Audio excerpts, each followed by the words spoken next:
Hey, yo, it's me, Pops Van Marmalade, and you're watching the Comics-Related Madness Network. Uh-huh. So come get some. CromCon. CromCon. Hi, this is Tim TK, host of That Silverline Show on Tuesday. Join us at 11 p.m. Eastern, 8 p.m. Pacific every Tuesday night as we discuss pop culture and the joys of making comics. And I'm Scott Wakefield, host of Silverline's Wednesday Wham, where we talk about comic books and all kinds of great storytelling, sometimes with incredible guests. And we want you to join us Wednesday nights from 8 to 9 p.m. Eastern. We'll see you there. I'm Roland Mann, and I host Silverline's Silver Sunday. Join me every Sunday at 8 p.m. Eastern as we make mine Silverline.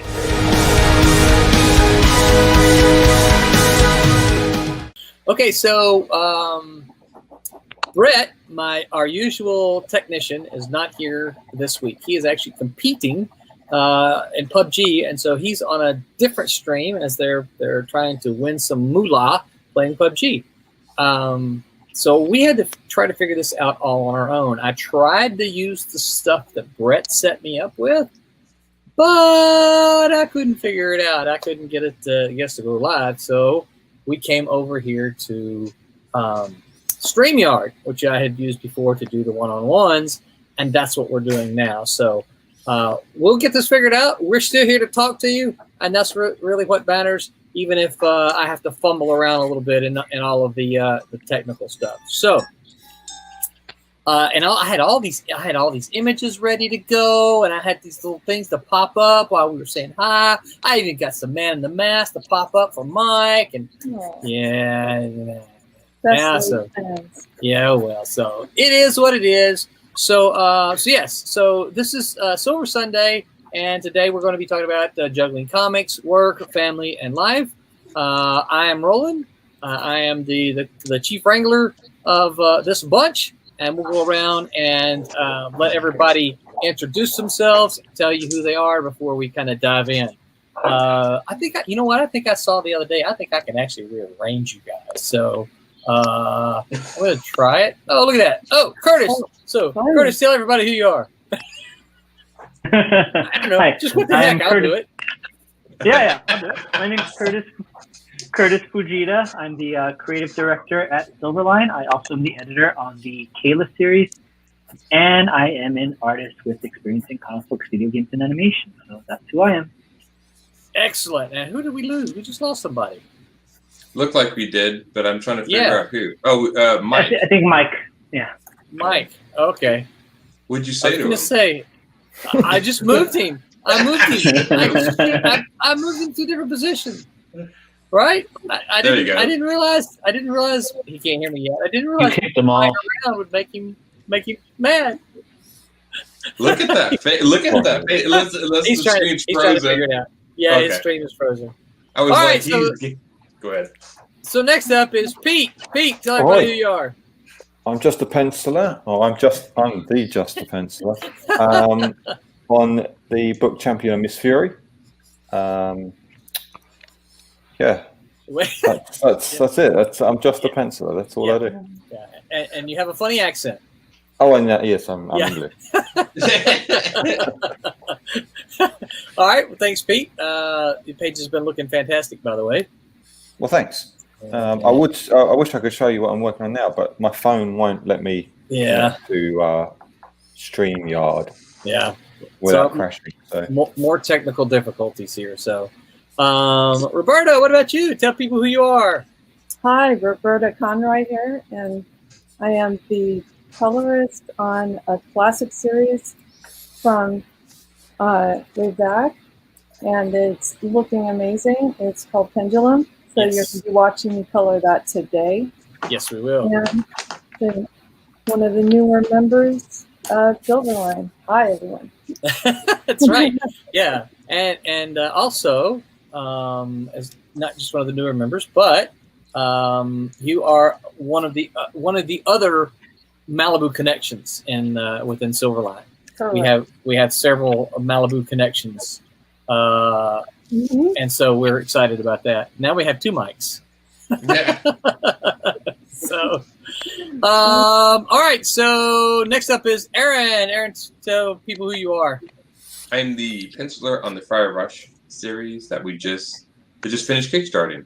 The one just before the new one that's kickstarting now. And I penciled all 3 issues of that with 2 more issues coming soon. When they get done, excited to see them. I also draw my own comic on webtoons called Goblins. And so I pencil and draw and write and do all that stuff. That's pretty much me. And as a reminder, you're going to be all the links are going to be in below for wherever you're watching it, YouTube, Twitch, Facebook, whatever. And so you guys can go find all these stuff. And next up we got, oh wait, what the heck? Who's this? Tommy? Who's going on? I'm breaking in. I'm taking over. Wednesday Wham is taking over the Sunday show. Isn't that what REM wrote about? Okay.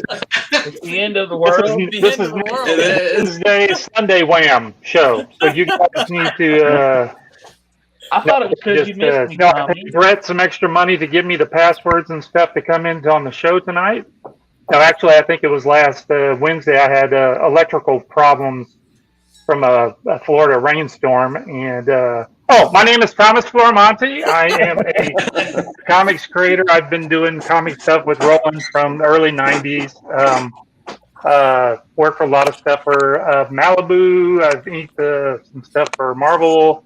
I've been doing comics forever, and pretty much I'm inking a book called Trumps, which I think you're going to talk about a little tonight, I think. Maybe. Yep. I don't know. Yep, we'll talk about and that we're going to kickstart next week. Yes. Oh, and I'm co-owner of the printing company Kablam. Yeah, it's a 2-parter thing because it's a Trump's cat and mouse. Yes. I was going to say 2 days, but yes. 2-parter, 2 days. Oh, okay. I thought you were giving me the secret. I thought it was a gang sign. You were giving me filming me up. No. Yeah. All right. Next on the list here is John Martin. John Viking, tell us who you are. Well, I'm John Martin. I am the inker that you will see who did all the inks on the Friar Rush books that y'all will have in your hands very soon. You know, the ones that Aaron penciled. That's right. And I'm holding in my hands right here. Other than that, I know. Yeah, I keep a copy so that I don't get it confused. This is a copy that that's right. Already ruined it, Roland. How many have you shipped out so far, Roland? I'm kind of tripping. How many have y'all shipped? Looks like it's horns. But other than that, I don't really do anything else for Silverline except for some inking duties. Yeah. Maybe a cover here or there. Did the sweet variant for Friar Rush. Other than that, I've done some sketch cards for Dynamite and Upper Deck Marvel. That covers it. All right, and last but not least, Wubba. Tell everybody who you are, Wubba. I'm Wubba, and I'm just a penciler in an upcoming Cat and Mouse. Just a penciler. Just a penciler. We're gonna have to have shirts made. I'm just a penciler. I already said that, Rob. Really, the only group I know.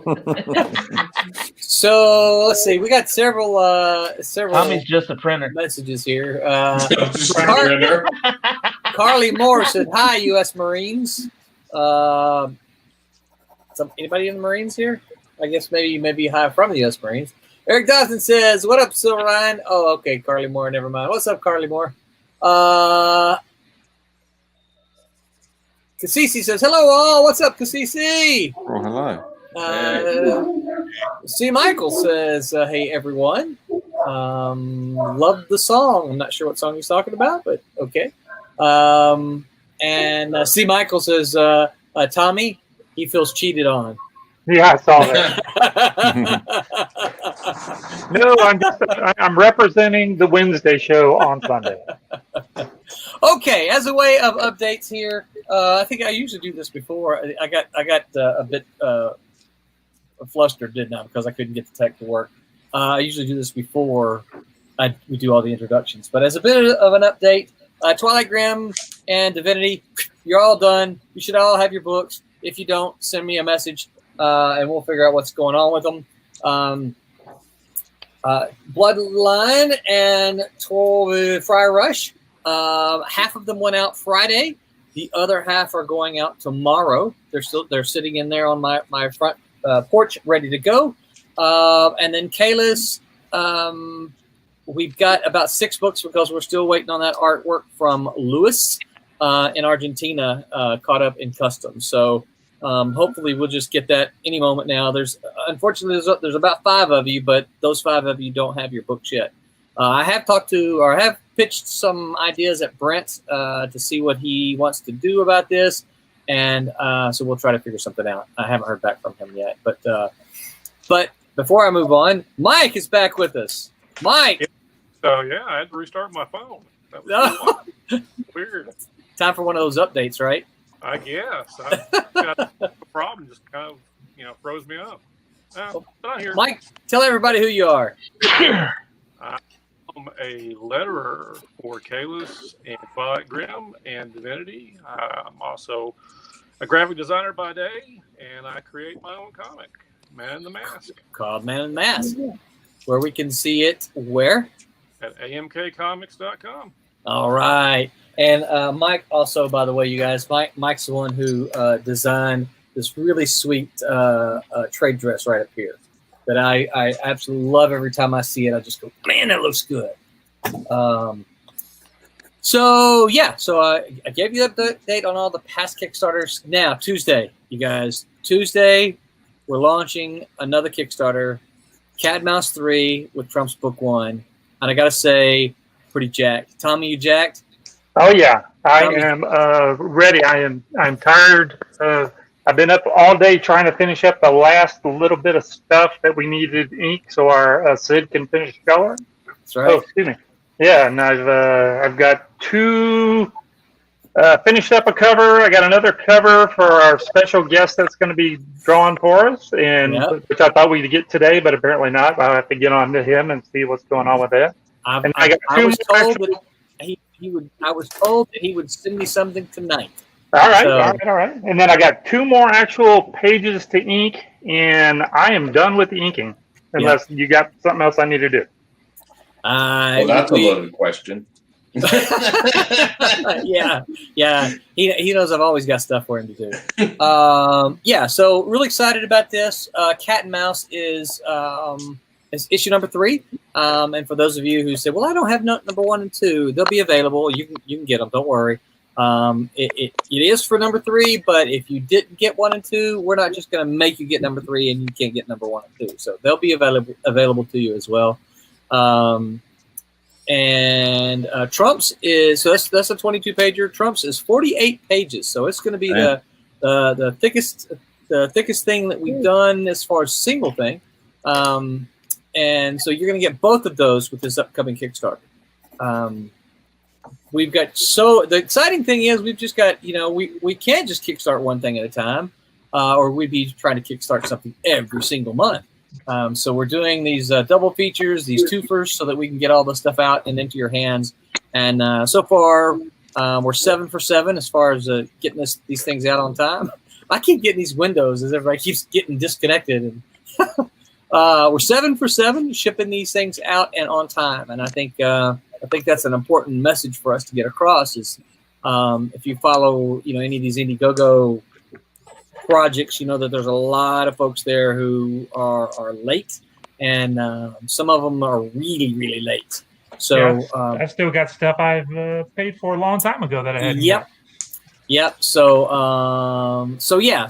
that's the thing that I want to let you guys always know. You can always pledge with confidence to Silverline, knowing that we've got the books finished or practically finished. And we just need the funds to get them printed and shipped out to you. So, 7 for 7 so far. Cat and Mouse and Trumps are going to be 8 for 8. So I'm excited. And as someone mentioned, Tommy is a partner in Kablam with his partner, Barry Gregory, a longtime friend of mine as well. And he's been coming up with some very cool ideas for some unique covers. So I think we're going to see some of that in this Kickstarter. So I know Alex Gallimore has been asking for some unique covers. So I think he's finally going to get them. So All right, so Roberta, we're going to watch you color a little bit of what are we watching here? There we go. Pendulum 2. Yeah, Pendulum 2. So, wow, now we look all a little tiny over on the side there. Everybody's there. Oh, that's fun. Okay. I never look tiny. So guys, now. Tonight we are talking about juggling work and play and family and life and comics. Most of us, I don't think there's anybody here that does comics full time as your career for your life. We all have other things that we do. I'm a teacher. Most people know that. I teach at the university. We've already mentioned Tommy is a partner in Kablam. They print stuff.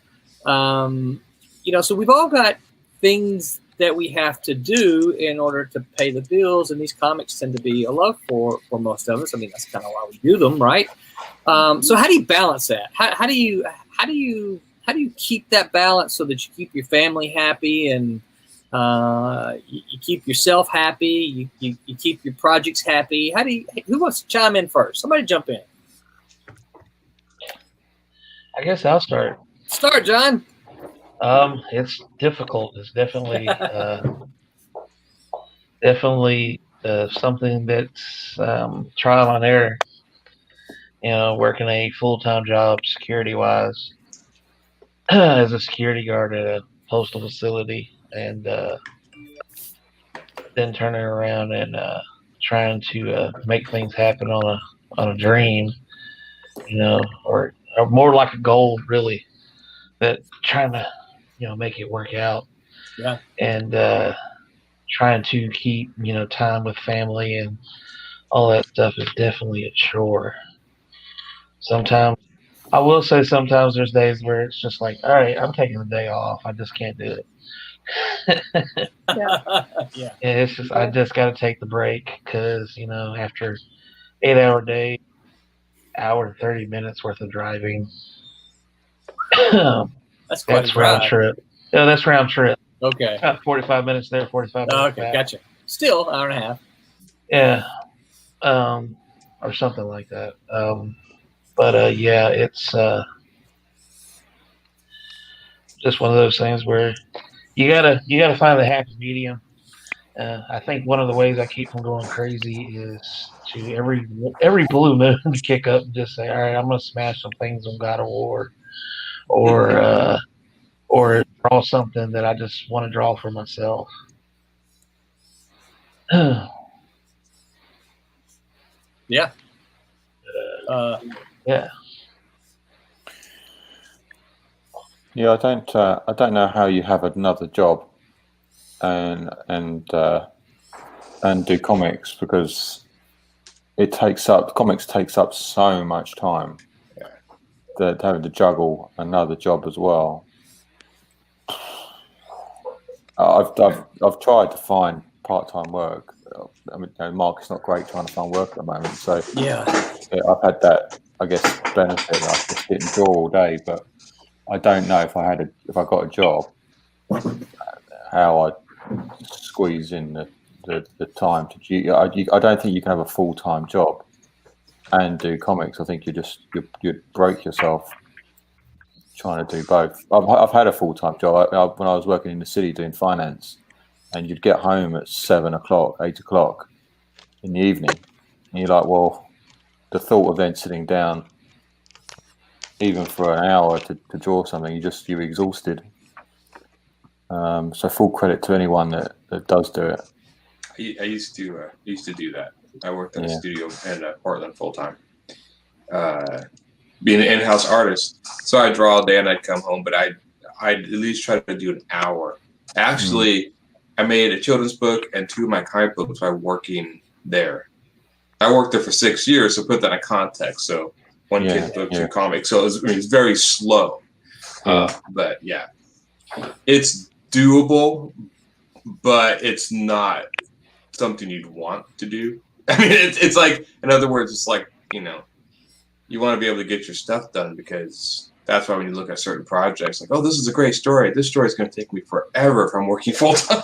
Yeah, exactly. Yeah. And I think for me, that's one of the things I look at is that wow, when you do have to work full time, as I do, some of these things you're like, man, this is going to take a long time to do.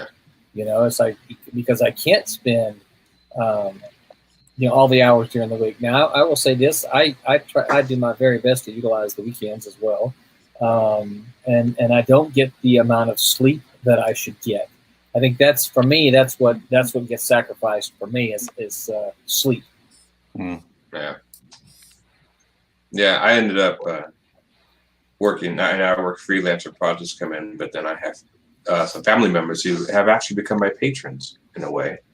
Yeah. So allowing me to work on this full time between freelance projects that come in. So half it, yeah. So, and I treat it like a full time job. So, but of course, you just pretty much save up all the money between the freelance jobs to live in between while doing all this work. So, you don't live on much, but then again, I enjoy what I do so much it doesn't really bother me. Yeah. Yeah. Yeah, I'm lucky enough that my security job, I can draw at my security job. Oh, That's nice. Yeah. Yeah. I can't do as much during the summertime because it is a warehouse and nobody wants to sweat all over the pages. But heck, for before I started working the security job, when I was working the club scene as a bouncer and whatnot, I'd work 10 to 12 hours that job and still do another 8 hours at the drawing table at night. And still try to get some time in with the family. So it's obvious I didn't get much sleep. That was early on. We're talking 5 years. Yeah. That's hard. So, I mean, it's cool that you can draw at your job now that they allow that. It's nice because they could be like, no, but the fact that they like, no, go for it, I have postal supervisors come up and they're like, they just coming up to see what I'm working on today. That's nice. Yeah, and this is traditionally ink too, right? This is like ink and brushes. Yep. Yeah.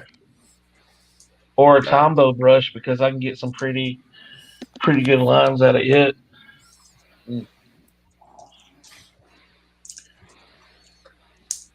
Yeah. I find that's how I ended up kind of becoming a bit of a night owl.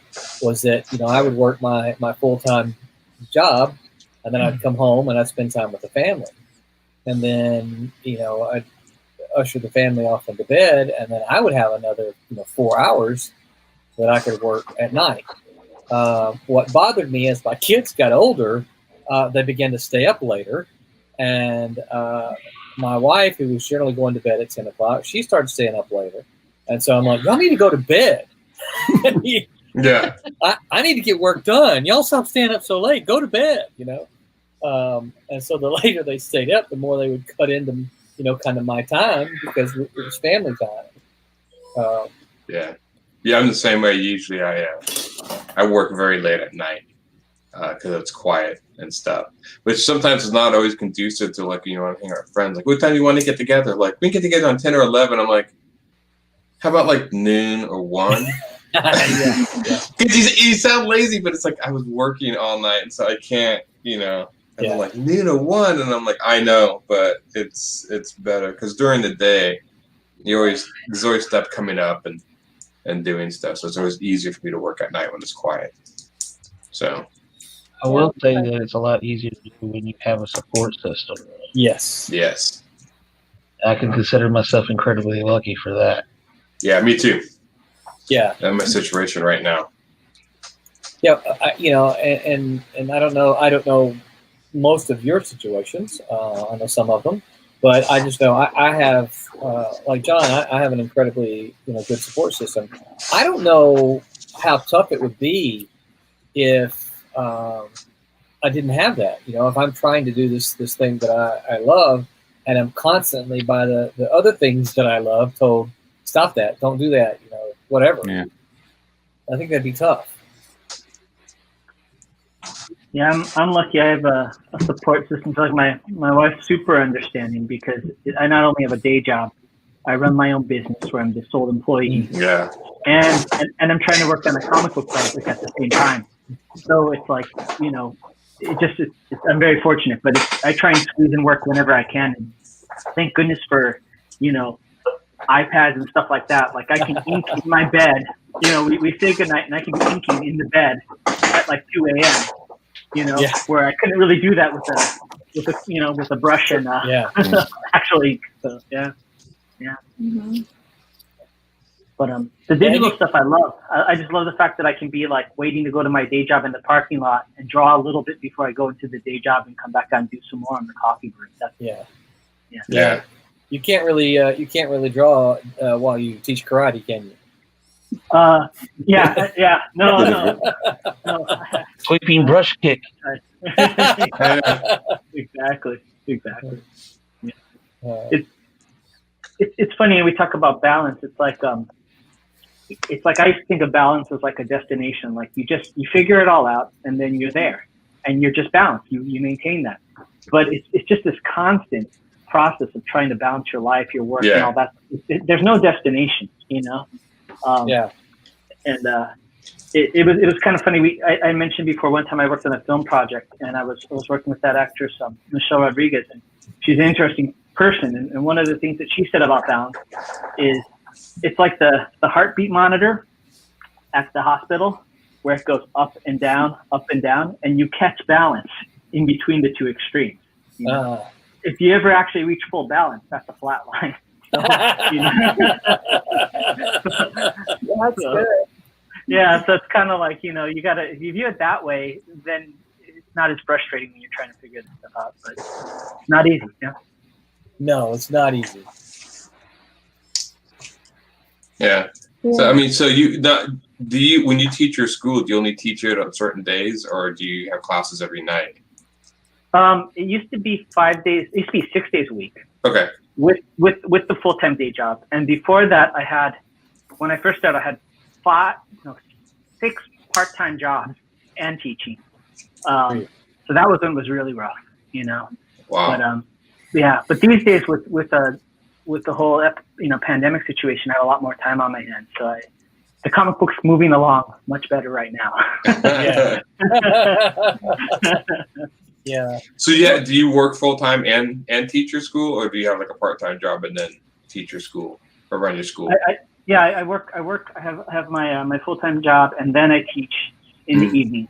So usually, in the past, before this whole situation, I would get home at like 10 or 11, and then maybe I could squeeze in like say hi bye to my wife, and then maybe do like an hour of drawing before I passed out, and then just start the whole process the next day. Yeah, it was rough, but like Roland, I've talked to Roland before. You know, I've been trying to take advantage of the current situation, so I'm a lot more productive these days. Always look for the blessings in the hardships, right? Yeah. We're in the middle of a global pandemic, in the middle of a plague, and we're finding blessings there. I have more time to draw, right? Yeah. Absolutely. So, who else? Somebody else jump in. Mike just sent us a message for everyone paying attention. He said that he was sorry he had to bail. His StreamYard was lagging too much for him. Everyone was cutting in and out, and he felt he looked like Max Headroom, which is a bit of a dated reference there, Mike. But yeah, so sorry about that, Mike, and sorry, you guys. So who else? How do you juggle this stuff? I can chime in a little bit. Okay. So I was a full-time production art director at a magazine company that decided, print's not a big deal anymore. So I've been trying to put together a freelance graphic design position, since then. And this whole pandemic has made it very confusing and difficult. Yeah. So graphic? Oh, go ahead. Sorry. Yeah. So what I'm trying to do right now is I'm trying to restart my creative side, which I think takes a big hit when you're stressed out and everything's scary and worried, And I have a lot of a lot of distractions at home, but I think I'm managing to find late at night seems to work. Yeah. Until my eyes give out, I am good.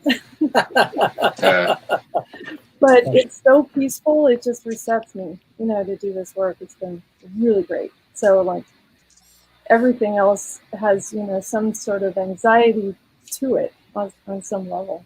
Yeah. Yeah. So. Yeah. Cassisi said that's some really good advice from Michelle Rodriguez, Curtis.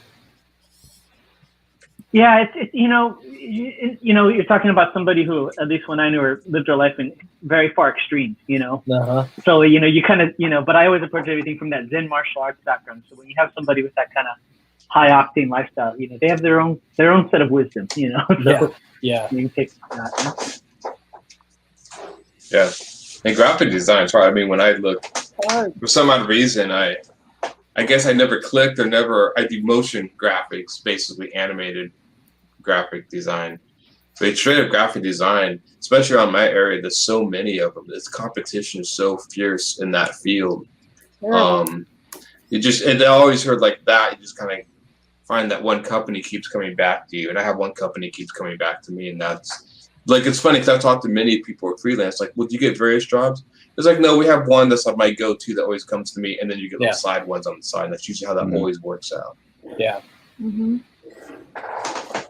Yeah, a friend of mine, Curtis, you probably remember him too, Charles Marshall. He used to do a lot of comic book writing in the 90s. Charles worked for an advertising agency in Memphis. You might know him, John. But he worked for an advertising agency in Memphis, and his biggest client was FedEx. Well, he left his agency, and FedEx followed him. And so he's like, I only need FedEx for him, right? It's like, I only need FedEx to make a successful business as my own thing. Now it was just one of many accounts at this other agency, but FedEx essentially, and this goes back many years. FedEx essentially built his company. What was his name? Charles Marshall. Yeah, he wrote Mortal Kombat and some other books. Yes, yes, he did. That's right. Yes. Oh, X Mutants, the Genesis stuff. Yes, he did. Yep. Yeah. John, I know Jim and Dean and Mitch have probably all done some work for him at some point in time. For the ad agency. Oh. And probably guy who does Jade. Another Memphis guy. I can't think of his name right now. Anyway, yeah. So yeah, it's a tough time. I mean, for those of you who do graphic design, I think we're in a time now when everybody's got a computer and freeware, and everybody thinks of themselves as a computer designer because they have the software. A graphic designer, like, oh, I've got Photoshop. I can do it. I can design that for you. Or I can do that for you. I know somebody. One of the worst insults I heard somebody say to somebody that I know, they were trying to get some stuff printed, and I guess it didn't come out right, and they were complaining to the printer, and the printer said, well, what's the big deal? The guy said, well, I'm a graphic designer. And the person said, sir, just because you know how to use the Google image search doesn't make you a graphic designer. Or vector conversion. We hear that all the time at Kablam. People I'll bet. They're trying to help them out, figure out how to get their stuff printed right, and say, we know how to do this. And I'm like, well, obviously you don't, because look what you sent us. It's not working. No, it's not working. Let me help you out. And then all of a sudden they'll change the way that they're doing it. And then they'll go, oh, yeah, the way that you're saying to do it's better. And I'm like, yeah. That's what I said 2 weeks ago. What was it? I used to work in automotive as everything from a mechanic to all the way up to running a shop. And I remember I was working in this one shop, and this guy came in, and we were trying to tell him, what was going on and whatever. He goes, I'm an engineer. I can take care of that. I said, and he was getting a really bad attitude and whatnot. I said, sir, I need you to understand something. I said, technicians fix what the engineers screw up.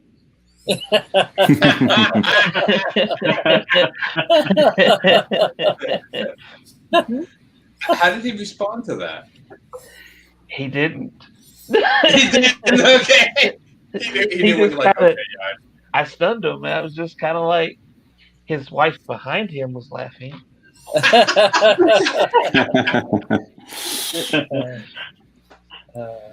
Tommy, what about you, man? How do you juggle all this stuff? How do you keep Nene happy and keep your business partner happy? I have learned and still do all the inks that you're doing. I've learned how to work in the living room.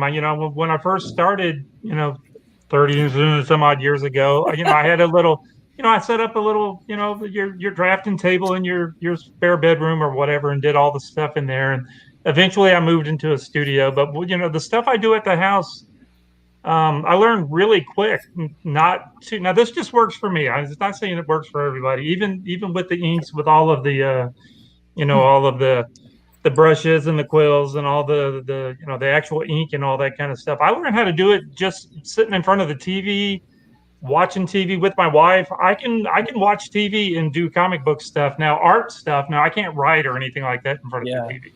But I've learned that working at home in front of the TV, then I can get, as long as I'm sitting there with my wife, then she doesn't mind if I'm doing something. I'm the type of guy that's always doing something anyway. So if it's drawing or coding or fiddling with something, I have to always keep doing stuff. So bike ride. She doesn't do that with me, but yeah. But she, I've learned to do all this stuff in front of for years now. I just sit in front of the TV, and now that I have an iPad Pro, the iPad, I'm doing this even easier now. But I had all the stuff. My wife was just like, just don't spill ink on the sofa, and and I did a few times. I made a mess a couple of times, but I pretty much just do it where she's around and spend time with her. And so it makes it so it's,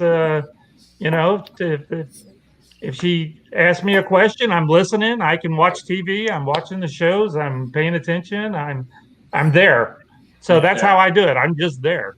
So even if I'm still, back in the day, I was doing 3 or 4 pages a day at, a couple of pages at the office. And when I got home, I'd still do a couple of pages, and I was doing all that background work for Jimmy Palmiotti and all that kind of stuff. And I just sit in front of the TV and just go at it. Yeah. So it's funny because I always find it funny people text me or call, what are you doing? What I'm always doing, working. At this time of night, that's what I'm like. It's like a constant thing. It's like you would be surprised if you find me doing something else. Usually, I'm always have it, like watching TV, but it's something I'm working on. So here's a question I have for you, though. We do have a couple comments on Facebook, but I got a question for you because of what you said. You said, "Okay, I'm working." Okay. Yeah. So I don't know if it's just semantics, me being the word guy. If this is just a semantics thing, or what? But you guys roll with me here for a second, okay? So I teach during the day. That's my job. I work at that, right? When I come home. Right, we've been in the plague, so when I not teaching. When you turn off the stream service. When I shut off the email to them, right? I quote unquote go to work again. Yeah. But I don't. It's not like I'm like, oh, I got to go to work. I got to do this. Like when I got to mow the yard, I'm like, oh, I got to mow the yard. Yeah.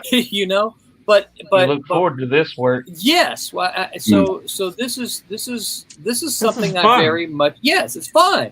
Yeah. I very much enjoy this, and so yes, I call it work. But is it kind of the same thing, or? And I'm not tossing barbs at you, Aaron, because I agree with you. No. It's like I tell my family, hey, I gotta go work on the Kickstarter, right? Yeah. But I enjoy the heck out of it. Yeah. Sometimes to me it can be work. I mean, there's many a times where I'm just like, I'm not feeling it. I don't really want to do it. But I know just to keep doing it. And I make personal quotas, like certain things I want to get done today. Like I have a schedule of how I want to do stuff. But yeah, it's definitely fun. It's definitely something I want to do. But there's many times where, yeah, it feels like I love to sit down and just like, watch a movie, play the any video game that's been stacking up ad infinitum on my shelves. I'm like, hey, look all this cool stuff I can do. And then, but that's my own personal discipline. It's like, no, got to get this stuff done or whatever. And I still enjoy it. But, oh, yeah. I mean, I understand what you're saying.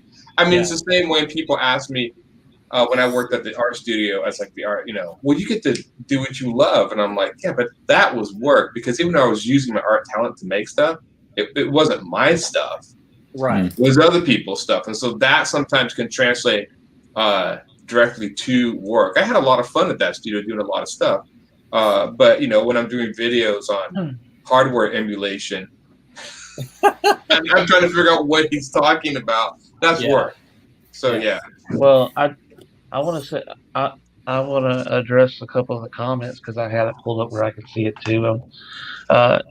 Like Eric's comment, I'm really bad with. You can't just say him comment. You got to read it out. Oh, full time. That's why I usually do it, dude. I'm used to the other people where they can just pop it up. My bad. Full-time job, single parent, lucky he's 16, comic book company, band, time management is my worst enemy. I'm not the best at it. Well, Roland, I'm still learning the time management side of this gig. Yeah, it's tough. It is a tough thing. It is tough. Yeah. Yeah, and as creative people, I think it's even harder for people who have the creative gene, right? Those math people, probably a whole lot easier for them. But the people who have a tendency to be creative, that's a little tougher, I think. And I'm not just saying, just the artist, just the writer, whatever. I think we're kind musicians, of ADHD with it because there's so much stuff going on in our heads. Yeah. So yeah, I think time management is very, very tough. But I also think it's one of the things that we as creators trying to get something done have to consciously attack. Right? It's like, okay, I know that this is a time management is a thing for me, so I have to make sure I go do this. Right? Well, you got to know how much you can get done, you know, and not overpromise and all that kind of stuff. Being that you have and I have a full-time job too, doing Kablam, even though it's comic book, or printing comics and stuff. But like with Roland, working on this project, working on the project with Pete, and I guess we'll be doing with the demon thing later on. I just Roland and I talked about what I could get done, what I how much time I had, so it's like you just don't overpromise. That's the one thing. Know how much you can get done, and I can say that because I've been doing it for 30 years, so I know I can get a bunch done. Yeah, but you get that way after a while where you just start jamming and jamming and jamming and if I need to stay up to 3 o'clock to get a page done, then I don't like to. Now that I got to be at work at the Kablam office at 9 o'clock tomorrow. Yeah. But if I need to get it done, I can. I said I would get it done. You should try to get it done. So it's just knowing how much you can get done. I guess is what I'm trying to say. Just don't overpromise. Let the person know, whoever it is that you're doing the work for, what you can do, and try to do it. If you don't know your limitations, work to learn them. Yeah. And you get faster as you go. Yeah, I mean, not every page that I ink is fabulous. I mean, I've been posting them to you guys on the back end there. You see some of them are all right, but most of them are good. And so and Tommy even sent me a message. He goes, "Hey man, I posted that page. You think I should redo the faces there?" And I'm like, dude, Tommy, no. Keep moving, dude. Well, that's you and my thing is like, just move on. Well, it's always that same thing. Move on. Just get on to the next page. Just go. But it's every now and again you go, I should redo that one. And Roland's like, no, go to the next page. All right, I'm going to the next page. Well, I learned some of my limitations early of last year because Roland remembers where I was like, I overdid it. Yeah. Because I was still, I was thought I could do pretty quick and put a whole lot of stuff on, and I overdid it. Yeah, but it's a learning process, though, John. I mean, you're still in reality. You know, you're still. I know that your age demographic is a little higher than some of the QBs that we were working with, right? But you're still very early on in your comic career, so you're still very much learning what those limitations for you are. Well, I think too, isn't it also like the type of book, the style, all that? It's like I was listening to Jin Lee talking about when he was redesigning the characters for the New 52, and he was like, you know, I think Batman should have treads on the bottom of his shoes like boots. I think it would look awesome. I don't know why anybody hasn't done it. And then later on he says, yeah, after I had to regrow the treads on those boots all that time, he goes, I really regretted deciding that, you know? So there's, you know, expectations, you know, the type of work that you're going to produce within that time frame too, right? Yeah. I think I wrote my limitations when I saw somebody read my books and how fast they read them. And then I was just like, for all that extra effort, it kind of went to like, oh, great. I mean, you know, it's not like somebody, you know, pointed out like that detail. They did, you know, the drawing is amazing. But yeah, after I doing that, I'm like, okay, so that much effort got me the same as like, I mean, it's just like people just, they consume it so fast. So I think limitations. People are gonna continue to look at it again. It's not like, okay, I'm done, and throw it away. You know, they read it and they're like, oh, that's awesome, and then they'll go back to it later. Yeah. Well, I mean, I know as a kid, I used to read them over and over and over again, the ones that I really liked. You know, Tommy and I were talking earlier, when this goes back, you know, a couple of weeks. One of the things that I frequently notice for younger artists is the tendency, and this is just one of these things you kind of learn. It's the tendency to fill in all the spaces. All right, there's a dark space, and they just take their pencil and go and fill it all in with dark. Okay, because and I get it. You know, it looks good on the page, but you could have saved yourself, you know, 5 minutes by just putting an X in there, right? Put the X in there. Let, you know, the inker fill it in. Or if I'm doing it digital, I'm just going to fill it with a paint bucket. Boom. Yeah. Or what is it? BWS. Black with stars. The black with stars. Yeah. Or if you work at Malibu, it's Barry Windsor Smith. Yeah. Actually, believe it or not, the first time I saw that, I thought I was like, why is it Barry Windsor Smith written all over? He's taking credit for everything. Yeah, he does. Like, he didn't even draw this. Yeah. But I think that's just, you know, that's one of those things that you learn as you know, once you get pages underneath your belt, you're like, why am I doing this? I really don't need to, as a penciler, I really don't need to black in all these things. I can just put an X there and let my inker do it. That saves you all kinds of time. You know, but I think too, it's like how artists, we get in our own heads, right? You know? Yeah. And so the page, which is supposed to be done for the reader, becomes the page done for us. It's not even the page done for the inker, not even the page done for the colorist, not even the page done for the company. It's for you. Yeah. And so you kind of get tunnel vision, right? Yeah. And you're putting in all this stuff, and you forget what it's in service of. You know, that's a challenge, right? That's an ongoing challenge, I would think. Yeah. So Cassisi does have a good question here. Cassisi says, hearing all of your stories of sacrificing sleep and time is motivating, as I am going something similar. My question is, if you could do it all over again, would you say that it's wise to work that hard and sacrifice those things? Is there another approach you'd recommend, or would you say burning the midnight oil is what is necessary in this industry? Necessary. I like Wubba. Boom, necessary. That's right. You have to put in the time. Yeah, you do. Whether you really do. I think it's pretty unanimous here. Yeah. Well, I mean, hopefully at some point you get picked up by somebody that's going to pay you. You know, well, back in the day anyway, when I was breaking in, where you get paid $100 a page or whatever, and you do several pages a day. But you know, when we're doing what? Yeah. Well, when we're doing this, I know. When we're doing it, this type of thing where we're all just pitching in, getting it done, going to get paid at some point, that kind of thing. You know, you gotta have a full-time job. So when drawing the comics is your job, it's easier. But until then, you got to put the time in. You got to, and you get better, especially at the beginning. You definitely have to put the time in to get better. You just can't, jump in and be a rock star right at the beginning. You gotta get in there. I'm in a group called How to Draw Comics.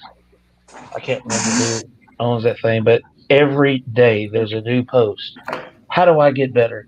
How do I do? How do I get better doing this? How do I get better drawing this? Pick up a pencil, just do it. Start drawing. And every once in a while, I'll be like, I sound like a burned out record on this group.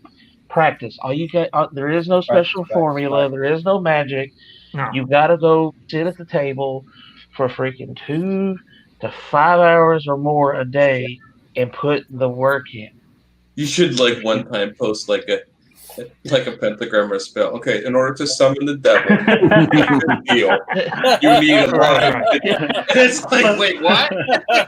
I wish it was that easy. That would be pretty good. I would have loved that. Yeah, that would have been great if you could have actually paid a witch to put a spell on you and then figure it out. That would have been Tell pretty your good. soul, draw like that blues. You'll be as talented as the blues guy in this industry. It would have been a whole lot easier than all that time you put into night after night after night trying to. Well, Tommy, you probably remember me at that stage in my life is that I started trying to break in when I was in college, so I was submitting to Marvel and DC. I was submitting to top tier independent publishers at the time. I was still in college. I was a junior and senior. About the time, that's when I met Stephen and Mitch. Right? Stephen and Mitch, yep.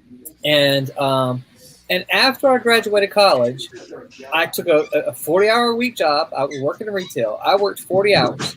I would go home, and I wasn't married at the time. I had 3 roommates. Right? I would go home. I would grab a bite to eat, and I would work another 6 hours trying to make comics, writing, and doing everything I could to break in. That was my routine every single day. Yeah. And so sleep was a sacrifice. Now, fortunately, I've been married to BJ 30 years now, and fortunately, we were dating back then, and she was very supportive of it.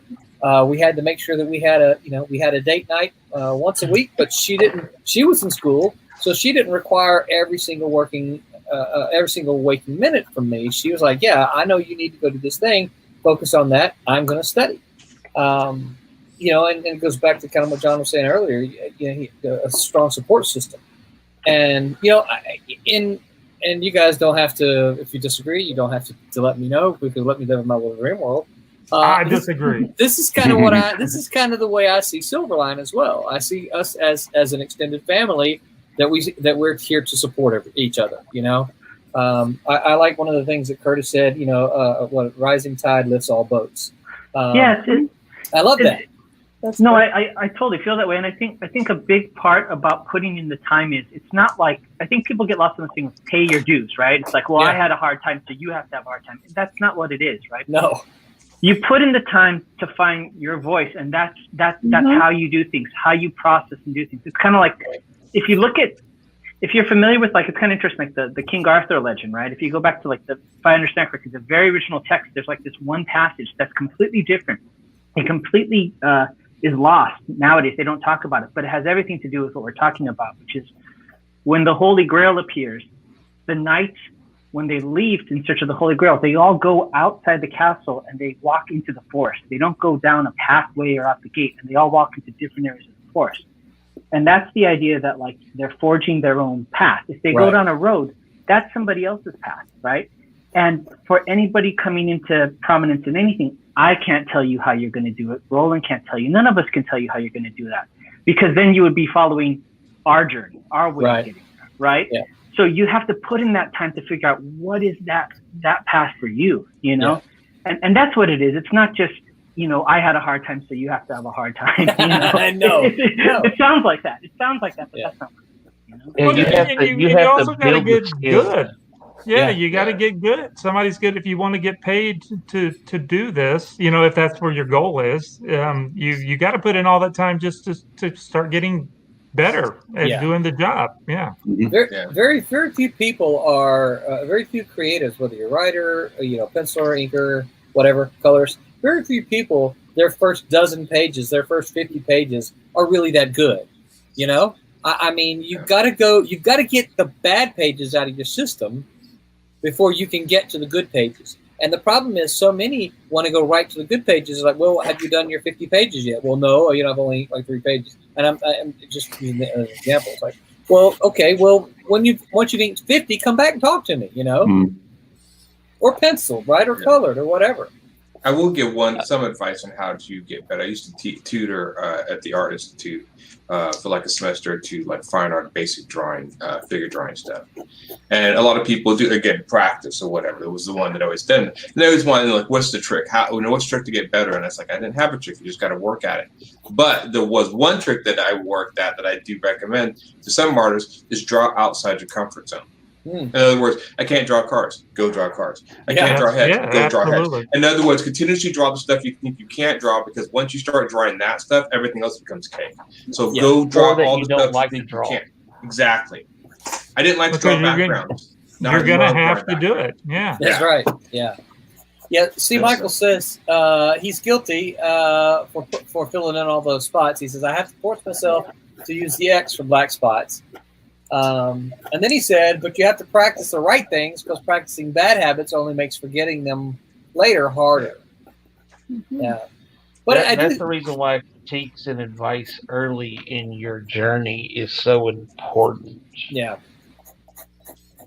Yeah, I agree. Well, I think that one of the filling in the blacks and all that kind of stuff. I think that one of the pros for filling in the blacks, and you and I've talked about this, Roland, is do it if you need to.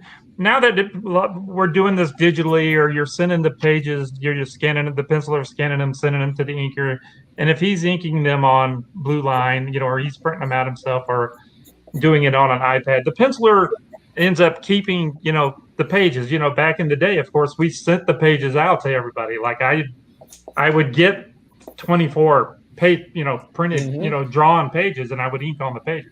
But, so now the penciler, if he needs to fill in those blacks, he can do that afterwards, to make it look some more sellable, because, you may want to sell your pages later, and just do it afterwards. You don't have to do it behind it. We've talked about that a couple of times. See, I'm sitting here right now and I'm filling in blacks because I'm trying to figure out where the shadows fall, because this is really that's a good thing to do too, because it helps with the eyes. I fill in blacks. Sure. And since I'm going to be inking Pete, you need to do that for me so I can know where the blacks are supposed to be. Right. Well, go ahead. I just think that Pete, the more you do them, the more pages you do, the more your eye is automatically going to know where those shadows are, and you won't need to do that. It goes to something that I heard Bart Sears talk about. That when you're starting out, to fill in the blacks, and then your eyes will train automatically to where it's going to go. Yeah. Well, that's that. I can too. Yeah. And the funny thing, in order for me to and I thought this was a cool aesthetic, but a lot of the first part of my comic, a lot of it takes place in space. I didn't want to draw the stars. So I used Hubble telescope photos, which are public domain. Absolutely. Yeah, the public domain. So I just flipped them, put them on there, and it looked. But of course, it was much cooler to me that I'm actually showing pictures of space. Right. And then I would just basically add a few random stars around, just to kind of fill it out. And then I would basically take, basically a paintbrush and kind of do a gradient of maybe purple and blue for dust or whatever. And that was it. And, you contact NASA and they say, yeah, just give us a credit. You can use them. So in my comic, it says, credit NASA Hubble telescope photos.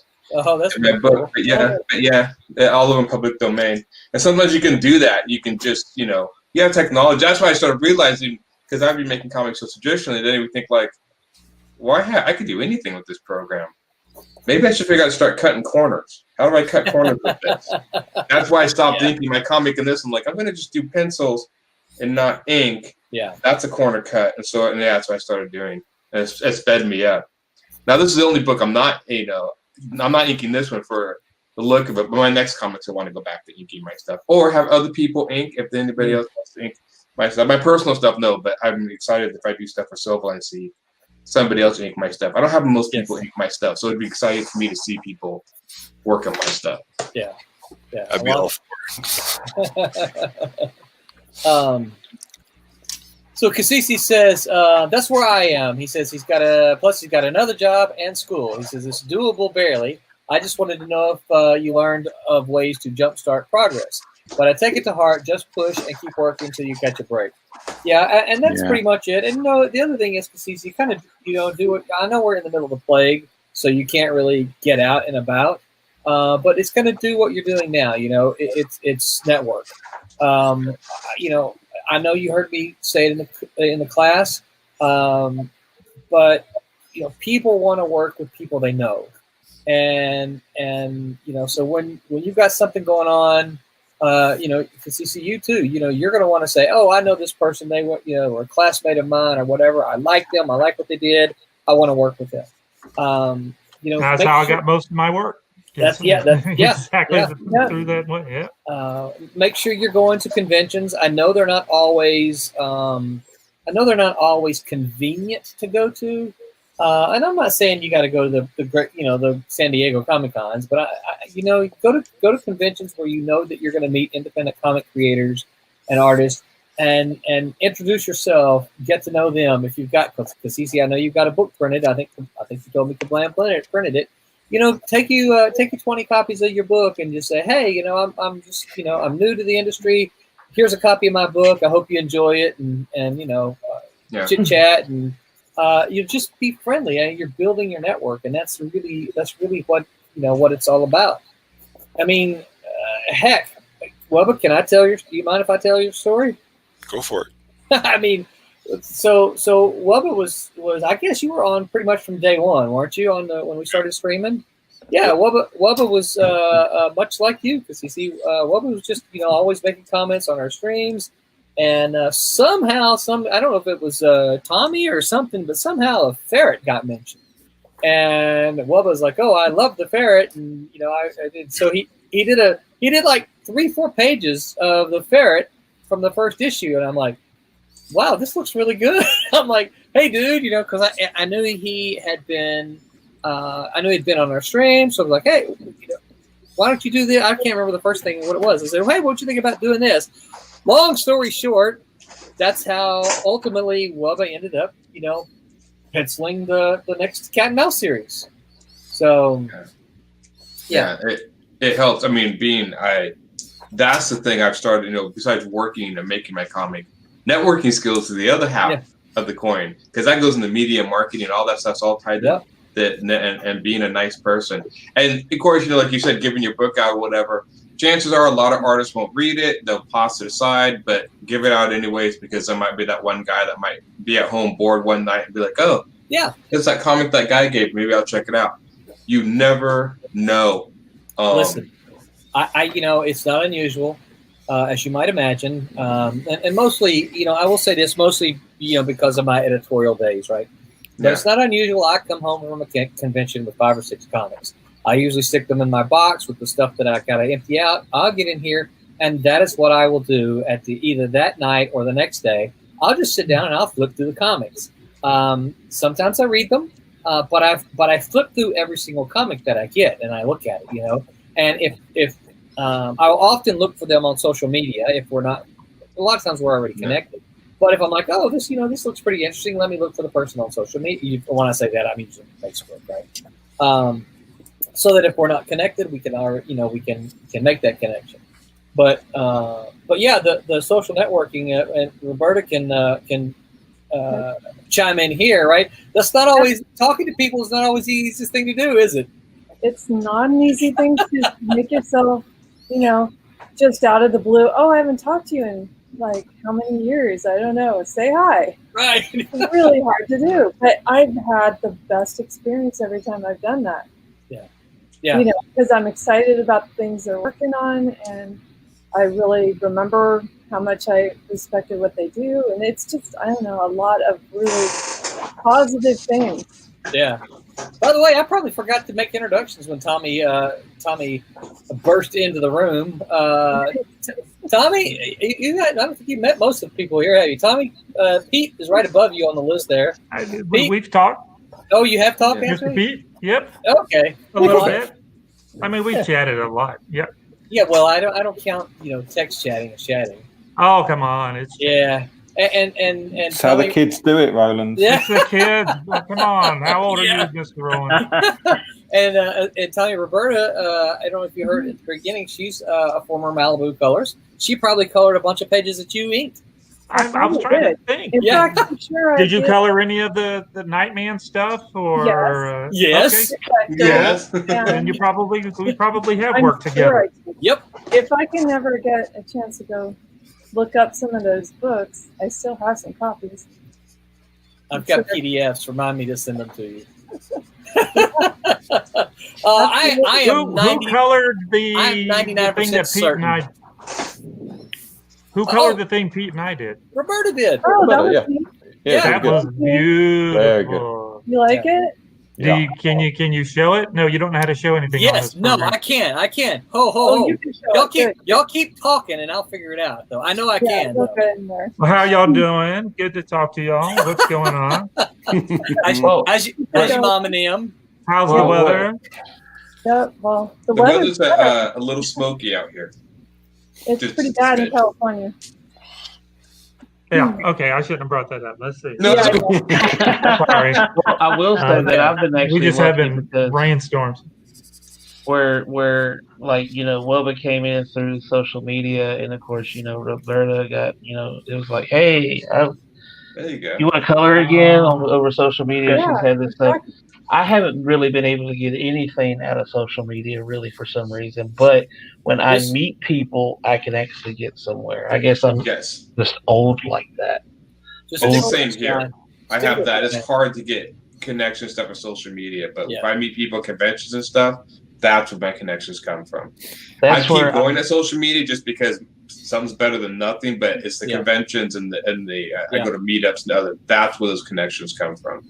Well, I have to say for new people, it's probably better in person.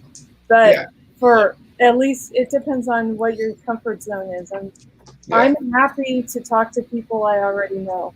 Yeah. But I am very unhappy when I have to just like chat. That's the hardest thing for me.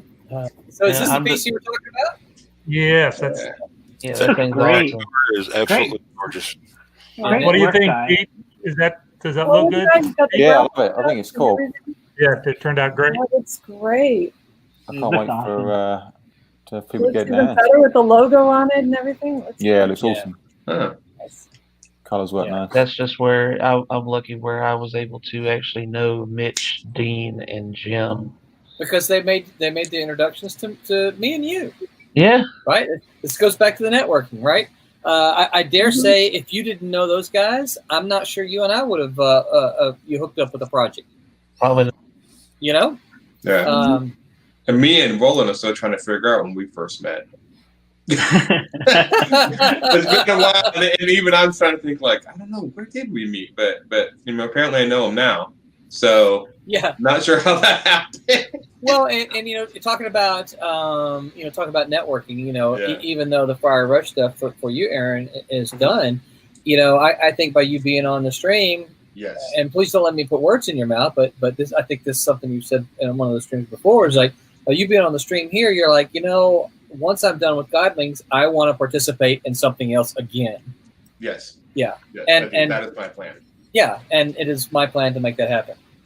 And I mean, just networking here. I mean, meeting all these people. I mean, I'm networking right now. Yeah. I don't know about with Tommy. He invaded my heart. But Kick me out of the group again. I'm going back to Wednesday. Bye, y'all. Love y'all. But I think the thing with networking that I've learned is you never know who's the one that's going to help you out. Yeah. So you really got to cast a wide net and be cool with everybody, because it'll be that one person that you weren't thinking of, that ends up being the person that becomes the star talent or rises up. It's like I started going back to Comic-Con, trying to reacquaint myself with everybody, wanting to get my foot back in the industry. And to be frank, not naming names, but some of my old colleagues, completely blew me off, And but when I met Roland, it was just because Roland and I got along. We've known each other for quite a while. We went to eat and had a great time. And I never even thought that a couple years later, that would be my in back into the industry. I was just hanging out with somebody that's a good friend. So. Yeah. Oh, but little did you know. No, I'm just yes, exactly. No, Exactly. I mean, and that wasn't on. That was, like you said, that wasn't on my mind either. It was just like I hadn't seen you for a whole bunch of years, and I got to meet your wife, who I'd never met before, and that was fun. It was good.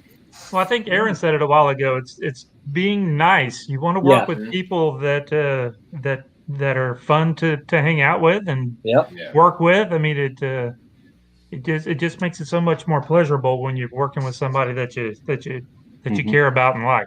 Yeah. Totally. Everybody that does No, go ahead. Everybody that does comics more or less is doing it because they love it. Yeah. So when you can exhibit that you have the character, that you care about this stuff and you enjoy the same things that I enjoy, I'm going to be more likely to want to work with you. Right. Whereas if you're somebody that, like we talked about before, is just trying to be in comic books to get a movie deal, or is just kind of a fair weather friend in this thing, they're not going to be somebody that you're going to entrust your inks or your pencils or anything with. Yeah. And this is why Tommy and I can we go back 30 years. Well, I can't do that kind of math, but we go back more 30 years. I have a calculator here. Actually more than 30 years. But the thing about it is back at USM. Yeah, back in the late 80s. So the thing about it is, and I'm going to assume it's reciprocal because he's here, right? I enjoy Tommy. I enjoy hanging out with Tommy. I enjoy talking. I got the money going to comics. I enjoy making comics with Tommy because he's fun. I love his attitude about comics. I love his attitude about making comics, and he is fun to I'm going to use that word, work with, right? Yeah. So I appreciate that. Same with you, man. It's fun stuff. It is. The comics are supposed to be fun. Supposed to be. I like looking at Tommy's inks when he throws them up, and I'm just like, crap, I'm so far behind. But John, he's got a year or two on you. I know. Doing it for a couple of days now. Yeah. Can I just point something out? Yeah. I was just thinking this week about when we do these live streams and stuff like that. This is the same feeling that I used to have when I would hang out at the comic book company, or we would be like in the art room or in the bullpen. This is that kind of experience of everybody working on stuff, and bouncing each other out. And it's a cool part of the creative process, Yes. Yeah. There's definitely an energy that goes with being in an art studio or in this place to feel that energy. And it's important because after you get out, feel like, I want to go draw stuff. I want to go do stuff. I mean, it gets that energy out. And I think it's important for artists to talk to each other because if we didn't force them, they would never talk to each other. True. Hey, Tommy, are you inking? Yeah. You want to put it up on the screen a little bit? I just noticed we don't have. I mean, I waited till almost 10:30. Sorry. Long one. I'm almost done with my page. Tommy been here have a page finished in 30 minutes. It depends on the page. I'm finishing up this list. I'll get it up there in a second. Okay. Yeah, just I'll see it pop up on the bottom here, and I'll put you up there. So. All right. So let me peek at the. I got a couple questions. Let me peek the chats here. Kasisi said that's a great idea. I like that. I'm not sure which one that was about. Oh, going to conventions, I think. Eric Dodson said Eric Humphreys, nudge, nudge, wink, wink. And I think that was to. I'm not sure what that was to. Anyway, I should probably look at these more when they come in. So, all right, there we go. Ooh, holy that's cow! Sweet, dude. So this is Thomas Hedling's cover. I didn't know Tommy the other Thomas wanted it. He had some ideas of how he wanted it colored, so I went ahead and inked everything on different layers so that our Sid can color it a particular way. But I'm almost done. I've been working on this since about lunch, trying to finish it. Wow. Looks awesome. Look at that. Looks really nice. Gorgeous. Gorgeous. Really nice. Yeah, Thomas Hedgeland is the penciler, and this is for Trump. So, yeah, gorgeous. Is this the cover? It's one of them. One of them. Yes. Okay. Yeah. Great. Yeah. Tommy, you said you were in direct communication with him about the color scheme that he was kind of looking for. Is that something that happens fairly often in your collaborations, or is that something unique to this? It's the first time I've kind of heard that kind of detail. Thomas wanted the other Thomas. Let's see, too many Thomases now. No, he had an idea where he wanted the background characters done. Hold on, if I can figure out which ones to turn on and turn off here. Not that one. Oop, those guys. There you go. That stuff back there in the background. He wanted them to be with a color hold, so it would sync to the background. And then he wanted the main guy to pop out, and he wanted a white border. So I did it two separate ways so the colorist can decide if she wants to put a white ink line around it. You can kind of see that white line I put around it. Yeah. So she can do it however she wants to. I was just making it. See, it's so much easier when you're doing it this way. Yeah. And so I just went ahead and inked it all separate. And then, of course, I did this little power blast thing so that way she can do something. So that, just made it try to, I've got to ink it. So why not do it on a different layer so that way she doesn't have to sit there and save her pull it all out and save it, make it easier for her to do. That's fantastic. And then you got all of then I saved those guys separate because I figured that's kind of another layer of color, the other guys. Cool. And so really all I got left on this to do is the spaceship over here, and then I'm done. And see this, I think this is one of the advantages you get digital, right? You can do that, and this is another one of those that kind of what we talked about earlier. This is another one of those time-saving things. Like you said, you're inking it anyway. So why not just ink it on a layer so that when Sid goes to color it, it's already she doesn't have to break everything down and put it on a different layer. It's just easier for her to grab and do whatever she wants to with it. Because I got to ink it anyway, so it doesn't matter. I'm going to share something. See if I can share. We may have the max here because I want to show the thing that. I'm going to actually share the entire screen. Let's see both of them. Let me find something funner to ink than a spaceship. Let me find them. So, y'all can see these now? Can I put my mind if I unshare my screen now? You can do that, Roberta. All right, thank you. So you're talking about layers, right? So you look at this Trump's cover on the left here. So these are two covers to the. So we'll promote the Kickstarter while we're at it, right? These are two covers for the upcoming Kickstarter. But if you look, the logo here falls underneath the two power like the spear here and the axe. Yeah. And so what happened is I knew that when Sid was going to color it, I just said, hey, look, when you color it, if you will, put these on a separate layer so that I can basically just drop the logo in behind the weapons. As she did, and it was just as easy. Makes it easy. Yeah, made it easy. And so I didn't have to go in there and literally try to mask all of those little pieces in Photoshop, which would have been, which I could have done, right? But it would have been a pain in the royal patootie. Kind of like what I had to do today with the other cover, where I had to go through and cut out all that. Yeah. Right. Yeah. Yeah. So anyway, it's when you know that, then it kind of helps. Find me back up there. So I think those are the things that but it's all about communication. And I'll address your question a little bit, Curtis.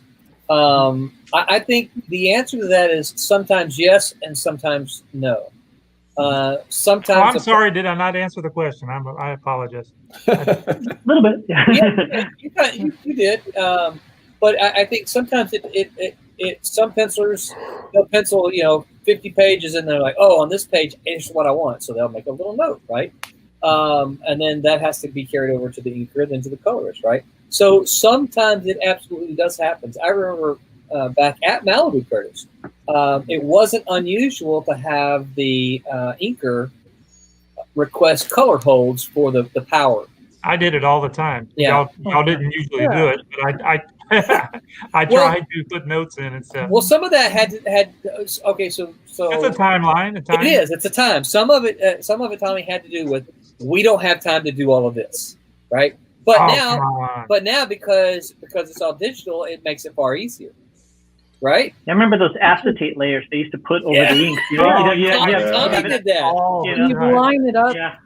Yeah, and then you'd have to put the thing on. I'd ink the stuff on a different layer. On it's kind of like what we do the layers here. Yeah, I would do it on the acetate stuff. Just here, can you make this a color? And then you would just slap it down on there anyway. And I'm like, oh, man, I just wasted $1 worth of this paper. You guys didn't even use it. So I want to jump back to kind of the topic here. And to clarify, Eric Dotson's he was referencing ink and Aaron. So yeah. So you just never know. So one of the questions I had here, talking about juggling. How do you juggle? How do you manage your time with work and family and stuff like that? What are the biggest distractions for you to make this happen?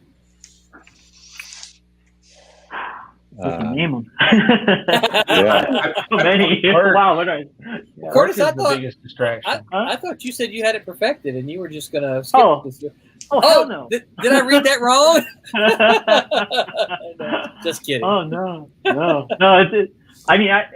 It's day to day, right? I mean, it's like it's just trying to figure it all out. It helps being doing something independent or doing it for yourself, right? Because the only person breathing down my neck is myself. But everybody else is on kind of tighter deadlines. I'd be curious to hear how they manage it. John, you say work's the biggest distraction for you, huh? Right. The day job. Well, but what about you, man? Life.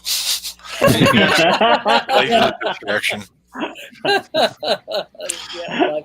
So let me ask you, since you're I mean, this is all still kind of new with you. So is being a part of, if you were doing this, let's just say you were doing this, just you, Wubba, you were there drawing. Is being a part of this community, does that help keep you motivated and inspired and help some of the distractions? It does. Being part of Silverline helps, interacting with everybody, interacts a lot. I've actually grown a lot since I've been. Well, inspiration, yeah. I'm actually letting pages go. I used to sit and I'd work on a page and work on a page and work on a page and work on a page, and it made me crazy late, especially with everything going on. Yeah. But now I'm letting them go. Good. Well, they're looking good, man. Yeah, I print everything out, and I'm actually like, ooh, it's looking like a good book. Yeah, it is. I got everything all printed out, so I kind of keep track of it myself. I was like, looks really good. It does look good. Let me see if I can pop up some pages here. Anybody else been having a problem with Dropbox lately? I'm having problems getting mine to sync. I think I'm not losing material, so but I'm having problems getting it to sync. I can check it online, or I can check it on my folders, and it's not syncing. And I don't know why that's the case. Are you out of space? No, I got tons of space. Yeah, that's the thing. Is like I got all kind of space. I think some of the motivation for me being here, for Wubba doing this would be like just the excitement of showing your stuff to the group. I mean, there's actually people who are looking forward to seeing this beyond the customers. It's those people that you can show and other people in the group like, oh, that's awesome or whatever. Yeah. Motivation, get that immediate feedback. Yeah, it's really fun having, other, not just people in the group, but, really established pros like, Barb and Roland and everything saying, hey, that looks really good, Yeah. We just scroll through some of the pages here. Oh, that is. Oh, that's looking great. That's awesome. So good. Yeah. That looks fun. Oh, yeah. Oh, I like the liveliness of your speed lines. Yeah. It reminds me of like old manga, like classic manga. I love it. Yeah, I always figured my style was somewhere. I would really like that shot right there. Sorry. He pulled a Pete. He skipped the double page spread at first. Yeah. I'm going to get it. I'm going to get it. It takes a while to feel them out. Yeah. Yeah, but I gave you some good inspirational pages, didn't I? Oh, yeah. Yeah. I love that one of Kunoichi. That's great. Yeah. That's awesome. See, I look at my stuff and I'm like, oh, that's so 90s. Yeah, but that's like so awesome. Yeah. That stuff still sells. Yeah, there's a lot of people I know who like all that 90s stuff still, even though it's not. It's fun and it's energetic, but at the same time, I have like other people tell me, oh, that looks so dated. I'm like, oh, man. But it's so fun. Yeah, I don't think it looks dated. I think it looks good. It's storytelling. The storytelling looks really good or whatever. I was following along what was going on. I mean, pretty much like the fight and picking up, carrying it, trying to get to the safety and stuff. I mean, like I said, if I just with a flash in it, if I'm able to tell it, then then that's working and immediately. Yeah. Hey, I draw really weird stuff, man. So if your stuff looks dated, when a lot of times I draw my stuff, I have professionals look at my stuff and they didn't know what to make of it. Like there's some sort of feature thing here with some sort of, I don't know what he's doing. I noticed with my stuff that I have two completely different styles. I have my penciling style, which is really 90s, and then I have my inking, penciling my own stuff, which is just where all my influences are all mixed together because you get the same Keith Sharp and all that weird stuff he's be into. So, well, and that's the way I think that's the way influencers are supposed to work. You don't want to be the guy that draws like John Byrne, right? Right. But I like to say you take your influences and put them in a bucket, right? It's stir the bucket up, and then you pull out your style. Yeah. So you could say, I'm this part of John Byrne influenced me, this part of Neil Adams influenced me, whatever. But you're not a Neil Adams, you're not aping Neil Adams. You're influenced by different pieces, and I don't think there's anything wrong with that. No, a lot of times I look at my influences, and when I start to draw, I would try to put the books away. So I tried to draw from what I just saw, and then it would mix in my own mental processes, images, and then it would be like a combination of the two. That way, I didn't feel like I was directly copying something, but it was like, okay, I'm influenced by that, and then I would do that, put that away and go. Because you see lots of people like when Joe Mad came out. I mean, there were like so many people who drew like him. I'm like to the point where I'm like, this is kind of ridiculous. Jim Lee is the same way. Tons of people drew like Jim Lee when he became popular.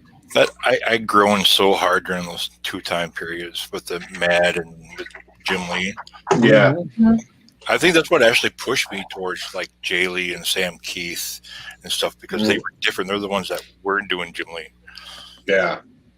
Especially Jay Lee. And he does just covers now, I think. I don't think he does interiors.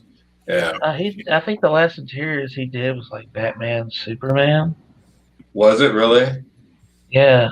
I always thought he'd be really good. He did some horror stuff, but I always saw him much more in horror comics. But he always kind of tended. Oh, when he did the Dark Tower. That's right. That's what I liked his stuff on. Yeah, when I read stuff, it was all fantastic. See, I never got into like the later Jay Lee stuff. I like all that weird, hardcore, Sakevich inspired stuff like Neymar. Yeah. Yeah, he's definitely a unique artist. I still think that, like I said, there's still some artists I find that, like I've said this many a time, like Mike Mignola, when I first saw him in Superheroes, I'm like, I don't like this guy sucks. Then he did Gotham by Gaslight, and I'm like, that really works. And then he did Hellboy, and I'm like, okay, now I'm seeing his strengths. And there's some artists that I'm like, because most of the default is like, well, draw superheroes, but not every artist style suited their superheroes. And you see artists like Mignola or Jay Lee branch off the other genres, like, okay, now that's cool. Now you're doing some really cool stuff that fits you. Yeah. Yeah. I think there's room in the industry for, I like superheroes. But I think there's room in the industry for a lot of stuff that's not superhero. I'm surprised I don't see many. I see some horror comics, but not as much. I guess they're coming back. Are they? Yeah. I'm seeing advertisements for a lot of them. That's cool. A lot of the, I guess Walking Dead, is that horror? I guess it's kind of drama horror. Yeah, I'd call it horror. Yeah. Walking Dead. Antarctic Press has Lots of done a things few die. horror comics lately. Are they really? Yeah. Yeah, because I'm always still amazed when I hear Antarctic Press is still around. I'm like, those guys are still doing stuff? Yeah. Ben Dunn's been around for a long time. Oh, yeah, he's been. Oh, yeah. God, I think since I got into comics, Antarctic Press was in the background. And they've never, and the company's always been there. They've never really exploded. They just kind of kept their spot in the industry, which is great for them. Yeah. And stuff. Yeah. Well, they were steady, and that was it. Even when the times were harsh, they were just steady moving forward. Yeah. They used to do all that manga. They don't do as much of that manga stuff anymore. No.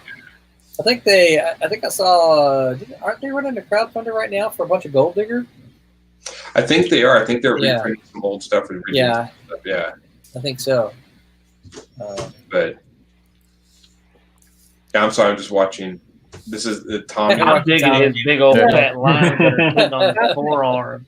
Like, I'm studying this forearm, and I'm like, those lines are fat. Yeah. You know what? I remember talking with Tommy a long time ago, talking about fat lines. And some of this comes from looking at a lot of Jack Kirby stuff, and I can remember sitting down Johnson Avenue with Tommy and like, dude, don't be afraid of a fat line. You remember that? Yeah. Don't be afraid. Make that thing fat. It's like, you've got a hand right out there. Make it a fat line. No, I mean, you gotta build a different level, foreground, background. But so after I finish inking it, then I'll go back in and I'll thicken up whatever I need to thicken up. And like this main figure, he needs to be a lot thicker. I need to thicken up these arms a little bit, and it's so yeah, I'll come back in and pop it a little more. Before I actually remember somebody tried to give me a critique, and he's like, "No comics have big old thick lines on it when you're inking it." And I'm like, "What? What? Of course they do. Yes, they do." I got a Dan Jurgens Superman page sitting in my over my desk, and he's got some seriously fat lines on it. I'm like, what? That's when he was penciling and inking his stuff. Yep. And I'm like, Jesus, no fat lines? Are you crazy? You don't want them to be one of the, and we would see this a lot. Curtis, you probably remember this. We see it a lot editorially. Is that a lot of inkers don't know how to they're like inking with a pen, and there's no line weight variation. And I'm like, it looks like a coloring book. If you're going to ink with a pen, it looks like a coloring book, and that's not. It's just a different style. Sometimes that is required in there, but for this traditionally kind of comic booky kind of stuff, you've got the thick and thins in there. Well, you're trying to pull the weight depth down to the light. Yeah. Well, except that, it's where you want the attention to focus on, right? And I think that's the thing. I think that one of the negatives from the 90s period, which I love so much, is that when the people that didn't understand it was detail for detail sake, right? Just throw as much details as possible. Well, the eye doesn't know what to track, right? Like, what is the shot? What are you trying to sell in that shot? And if I get lost on this coffee cup that has so much cross hatching that it looks like it's a steel plate engraving, and I'm not looking at the guys fighting in the background, something's wrong, right? That saved some of my stuff from those pages that you were showing us. That I use really thin lines and really thick lines. So at least the pages always read. Even if I don't like the pencils on my stuff, at least they read. So yeah, they do. Yeah, they're looking great. So, all right. So, last question I have, unless I get any more from the string. Eric Dotson said Ben Dunn's Warrior Nun is a Netflix show now. Silverline is next. Have you guys seen Warrior Nun? Yeah. It's a good show. You guys should watch it if you haven't. I recommend it. We watched the whole first season already, and it's well worth watching. I watched the whole first season Loved the first half. Did not like the second half. Yeah. First season. I was like, They just put up with the second season of The Boys, or they're putting it up, and I gotta watch that. I can't keep up with the amount of stuff that comes out. Yeah, you ask me, I'm like, if you ask me, like, did you watch something that came out 5 months ago? That's probably an affirmative. Come out now? No. I'll get to it. But watch what? I think this is part of the binge culture we live in, though. Is that people are still they're still binging, and so it's like I haven't watched a thing that just dropped, and unless you're a really rabid fan, and then you're gonna go see it immediately. Oh, it's amazing! I'm still in the old. I watch 2 episodes of something a night or an episode. That's still a little much. I mean, I'm back in the when you watch something every Thursday at 6 o'clock, so that sort of stuff. Right? Yeah. And I'm still getting used to the idea that people were like, I'll consume all 20 episodes in a day or two, and I'm like, wait, what? I know. Well, I still can't consume like that. I can't do that either. We watched. I'm behind everybody. I'm still trying to actually watch the old Viking show that was on History Channel. Oh yeah. We watched today during lunch. We watched the new Legends of Monkey or something like that on Netflix. How is that? I haven't seen it. There was some cheese in it, but it was cheese that I liked. There was a moment when the bad guy was shooting little. He was shooting little thing. I can't remember if he was using his pinky and his thumbs or a Dipco in it. But it looked when I first saw him, it looked like he was shooting them out of his pinky. And I'm like, what is he doing? And then he tried to shoot, and it didn't work. And he went. There was some cheese in it, but it was funny, and I liked it. The first episode I enjoyed. We've only seen the one, but we'll probably watch another one. So did you know that the original story is about how a whole sect of Buddhism came to China? Is what the original Monkey King story is about. I did not know that's what it was about. No. Yeah, it's about this. There was this real life monk that was passing these scriptures. It's called Journey to the West because he's taking the scriptures from India and bringing them to China, and bringing that sect of Buddhism there. And then they decided just to kind of keep adding on to this true story. Okay, well, he has this monkey that follows him, and a pig, and all these characters. And then it became the Monkey King saga. And then later on, it got adapted as Dragon Ball. Yeah, that's what I was going to say. Like now people know it's Dragon Ball. Yeah. Oh yeah, and Dragon Ball Z very Dragon Ball. Yeah, yes, Dragon Ball Z is a little. Yeah. Okay. Yeah, I was watching Dragon Ball with my wife for the first time because I was showing it to her. And I'm trying to get her hooked in. I told you I got her into the Flash, and she knows the difference between Flash and Flash Gordon. So that's like the first step, right? Yeah. The next step is getting into Dragon Ball, and I knew I got her because we were watching one episode, and all the characters say goodbye, and she goes, "Are we going to see them again?" And I was like, "Yes, I got her." So, good stuff. Well, since we brought up Monkey King thing, I am really, really waiting. I can't wait for that game that's coming out. Oh my gosh, right? Show. Oh yeah, it looks insane. Insanely good. China, yeah. Yeah, it's gorgeous. If you guys haven't seen it, is it called Monkey King or what is it? Let me look it up. I know what it's called. They just had some on IGN. It's got something about the Monkey King in it. Yeah. Yeah, I think it actually stars the Monkey King. What is the name of that game? It does. You're able to shapeshift and all kinds of stuff. It's called Black Myth Wukong. Oh, okay. Yeah. And that game came out of nowhere.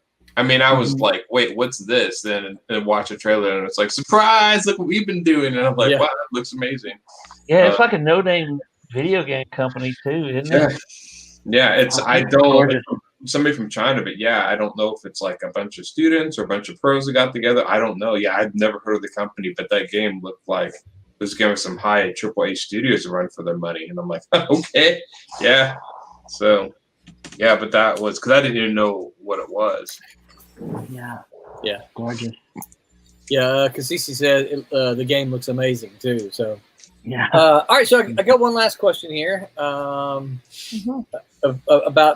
juggling all this stuff.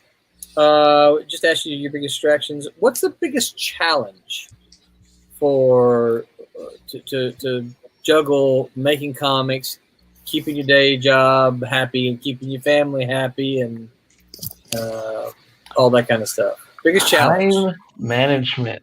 Time management. Okay. Time management. I think we went over that one already. Yeah. The back to the hardest part time management. The clock is your enemy. I always think the hardest thing is keeping the main thing the main thing. That's the hardest thing. Yeah. Look, squirrel. Exactly. That's for sure. And this damn cell phone, I swear to God, like as soon as I got a like on this thing. Let me take a look at that. Oh, there's a funny cat video. Oh, that was an hour I could have spent drawing. Yeah. Guess what? Tommy can verify this. I don't have that problem. Yeah. No. Yeah. You're smart, man. It's hard as hell to get you on the phone. He doesn't have a phone. What are we talking about? Yeah, but I answer emails really good. So yeah, you do. Yeah, so that's my email. Tends to be my distraction. I hear, oh look, I got a new email. Who's saying what? It's important that I need to know. Well, so if you had advice, then, because CC asked if we'd do it all over again, but if you had advice to give somebody about juggling all this stuff, what would you tell them? If you really want to do it, you'll find a way. Yeah, I agree with that. Stick with it. Stick with it. Cloning. That's part of the biggest things that motivates you is when you realize something is really worth it. You start working on it, and then you can't wait to get back to it. That's when you know that's the right thing. Yeah. I would say slow and steady. I mean, there's been many a time when I could work on my stuff like an hour, or I'd be like, I'm going to finish one panel a day. Doesn't seem like much, but at the end of the week, you got a page done. It's better than nothing. Yeah. I'd say be prepared for the goalpost to keep moving. That's something that I have to constantly remind myself. I put these expectations that I'm going to get this done at this time, or this is all it's going to take. And I get that far, and then the goal moves further, and the goal moves further, and the goal moves further. Right? Yeah. And I mean, it's like this life lesson I'm trying to keep reminding myself is, well, I'm the one how to be prepared. I knew it was somebody. Yeah, Aaron. I knew it I've got a different way. All those things you guys are saying are great, but one thing for me that I think's really helped me throughout the years is, unless you just have to, don't burn any bridges. Yes. You know what I mean? Because there was a time, I'm not gonna say back when I was working for one company and another company, and I was like, well, this one company is just not doing very well. I'm going to jump to another one. And then all of a sudden, the one you were going to jump to just no more work. And it's like, I'm sure glad I didn't say anything rude or bad or anything. And then you realize that there was some, it wasn't anybody that you knew, the editor's problems or anything. There was some behind the scenes stuff going on. And you're like, I'm so glad I didn't say anything. Yeah. Don't get aggravated at some folks unless you just have to. I mean, there's sometimes you just got to say I'm done and then move on to something else. But really, in this industry, don't burn any bridges because you're going to need those guys at some point or another. That true, and don't get dismayed by setbacks. I'm the king of every time I get. I don't know why this always happens. I get I get a new company within a month later. So the company's like, we're closing shop or everything. Just like notoriously, like always getting the last vestige or something. But you don't get dismayed. You just run to the next opportunity. Always keep looking out. And I think that would go in line with what you're talking about not burning bridges, that sort of thing. Don't something's not working out for you. Just kind of keep at it until I'm just to the point now, I'll keep showing up and doing stuff until you actually close the door and kick me out. You're right, Curtis. That's the way we get him to stop coming. Yeah. Well, I think the thing too is once you quote unquote arrive, just understand that that's just part of the journey. You'll never nobody's big enough or successful enough to be a jerk or to take it for granted. And that fan that you meet at that convention or the intern or whatever, that could be the person 10 years from now that's your boss when you try to apply to another company. Exactly. So never just take your success for granted. I think I've seen that so many times with so many people. It's crazy. Yeah. I think I would say even when it seems like things are far away and hard, or you're not sure you're going to be able to get it done, still fight through it, because you'll find out that you were, and you were just being your own worst critic. Yeah. And don't judge your work compared to everybody else's. Oh, yes. I told many artists all you're going to do is set yourself back. Yeah, it's tough. Yeah. You always look at I think every artist looks at other artists, thinks, Christ, how the hell do they do that? Yeah. Yeah. And I think you're going to be doing that. If you want to be an artist, you're going to be doing that the rest of your life. Yeah. But you're always learning. You're always learning how to do things better and faster, and learn from everybody. Don't think that you're. I know we're not supposed to cuss. Don't think your shit don't stink. Everybody's. If you're not learning, you're dead. Yeah. Well, I think it's a very big deal if you can see your own mistakes. So you're a better person already, better artist already. Yeah. Well, it's funny because I meet all these new artists, and they always think, my art sucks. And I always tell them, every artist thinks their stuff sucks. Yeah. Okay, that's just a universal rule because we're always trying to get better or have inspiration to want to match. Well, there's always somebody better, right? Yeah. So it doesn't matter. You just keep doing your stuff, get better, and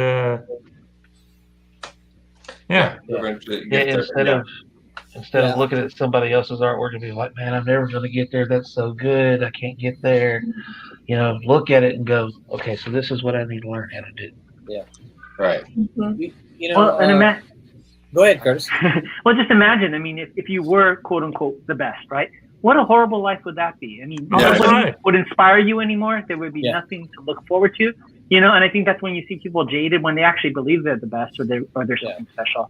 They're not happy. They don't enjoy what they do anymore. So I don't want to be the best. Maybe the second best or third best. The second best. There you go. I like that. Well, I'll bring up an artist here. Does everybody know who Monty Michael Moore is? Yeah. Okay, he's worked on everything from Magic the Gathering to Dungeons and Dragons to Lady Death. I don't think there isn't anything he hasn't touched art in a medium. He is fantasy artist, comic book artist. He is always learning something new, a new media, something. He's been in the business. Actually, I think he's been in the business longer than you, Tommy. Is that possible? Yeah, man, he's old. But he's been doing it. Are we talking about Barb? Barb? I think he's been in the business like 40, 50 years. So, and he just taught himself, I know a couple of years ago, watercolor. Nice. So he's had all this time in the game, and he's taught himself something new. Something new. Yep. So if somebody like that established as an artist in the industry can still go out and learn something new, then there's no reason for anybody who isn't established at all not to learn something. Yeah, I agree. Hey, Phil. Phil Leon says hi. Hey there, Phil. I think if I were to say something, I think I would say first and foremost, finish. Right. When you do something, finish it. The industry is so small that if you can't finish, that will follow you around. The second thing is don't be afraid to take on projects that you're like, I don't love this project. If you like it, that's okay, right? Not every project is going to be a Watchmen. Not every project is going to be trying to think of something really popular today. The Walking Dead, right? So not every project is going to be that. There's a lot of other projects out there that are still good projects. So don't be afraid to commit and do something that may not be, quote unquote, the ultimate project for you, right? You'll still learn something from it. You'll still learn something. You always want to be increasing your body of work. If it's taking you, a year to do a 22-page comic, it's probably something you're probably not doing a very good job of this balancing thing, right? That's just a little bit too long. I mean, you know, Tommy, scum of the earth, right? Mm-hmm. You know, me, I got She Devils on Wheels. Yeah. You know, I mean, these are things that, you know, when I was still trying to break in, I'm like, you know, She Devils on Wheels. I mean, did you just call me scum of the earth? That's what I thought he said. I know. I That's kind of I was, Oh, I was trying to toss him up a softball, and he whiffed. yeah, I know. You know, Tommy, you know, I mean, one of your first inking jobs First was, book, yeah. it was a book book called called Scum of the Earth. Scum of the Earth. Right. You know, And I still got a bunch of them downstairs in my garage. I didn't know Tommy did family comics. One of my early books was an adaptation of a really horrible, terrible 1968 movie called She Devils on Wheels. But, you know, the thing about it is, I wasn't afraid to do it, and the publisher and the editor recognized that. Okay, if you're willing to do this work, which we want done, well, then what are you going to do next? And, you know, Miss Fury came about it as a result of that, you know? So I had this project that, yeah, I don't know, it's not one of these that makes my resume, right? I don't tell people that I did an adaptation of She Devils on Wheels, but I do tell them that I did, you know, a Miss Fury miniseries. So yeah, that would be my I think my advice is don't be afraid to take on something, but do it. Do it and Well, finish especially it. if you're not doing, if you're not doing anything else, might as well do it. Get the title, you know, get the work done. Hopefully, you make a couple of bucks at it, and or you know, maybe not. But fortunately, we just live do it anyway. If you're not doing anything else, why not do it? Right. Fortunately, we live in a day and age where we got you know a kablam that you can make a comic and you can go print it.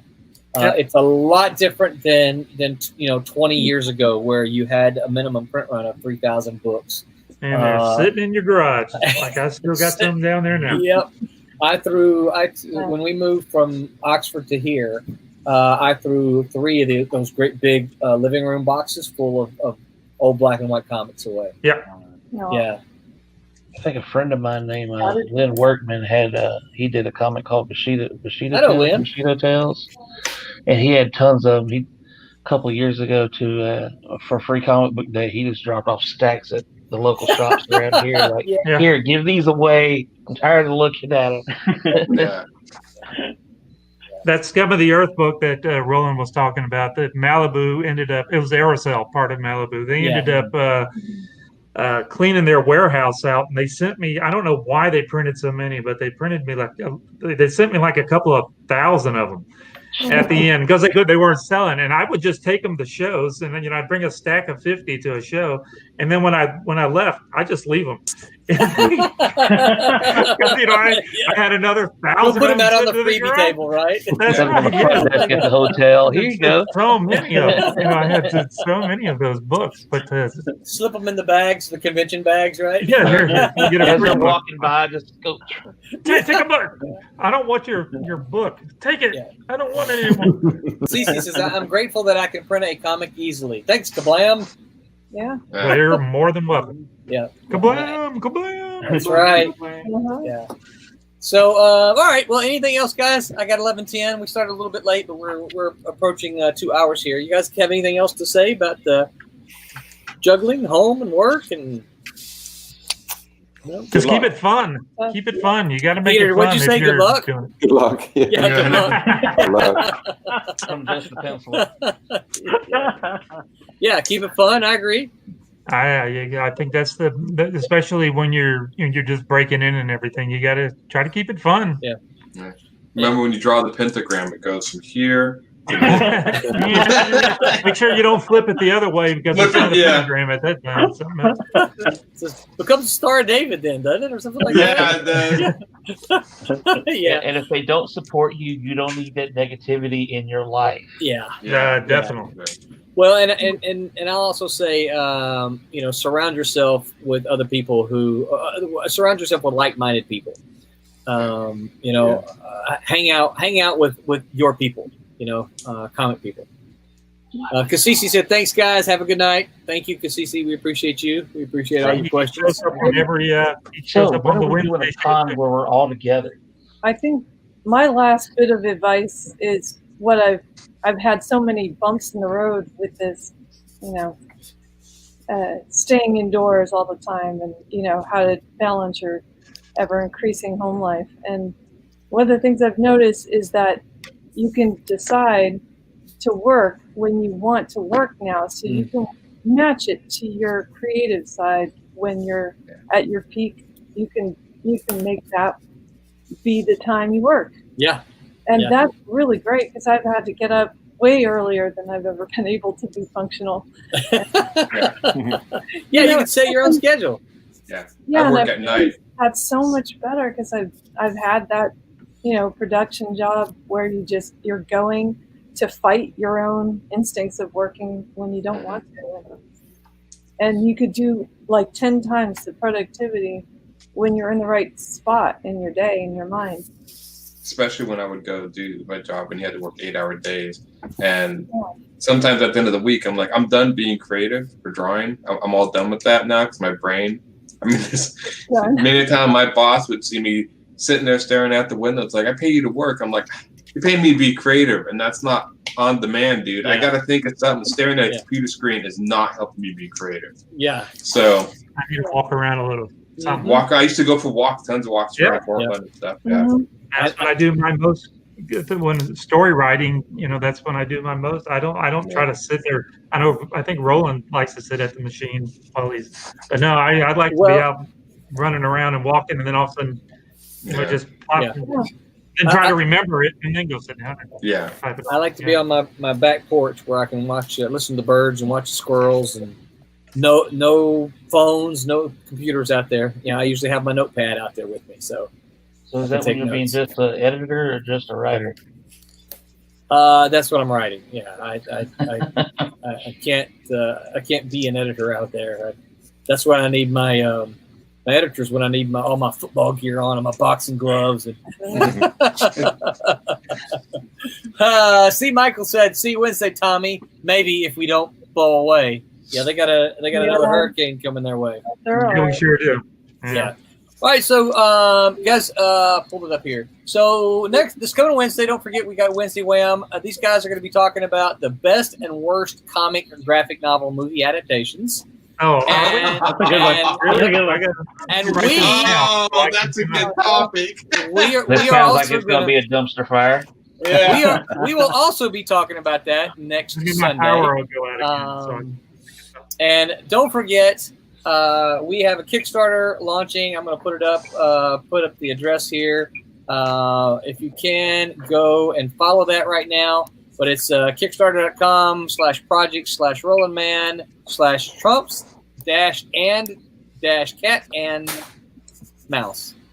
Bunch of dashes in there. Yeah, put the dashes in. Trumps and cat and mouse. Put the dashes in there. So go follow that. The last time I checked, we had, let me see here. Some 50 some odd people. I think we had 50. We have 55 followers. So 55 people. All you click notify me on launch. That doesn't commit you to pledging money. It just says, when you click notify me on launch, it just says, hey, send me an email when this is launched. And that's all that does. So go click that, go follow it, so that you'll see. You got to see some of the artwork tonight. It's going to be fantastic stuff. And remember, until next time,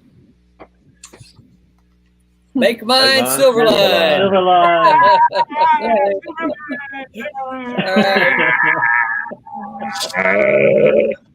Wow.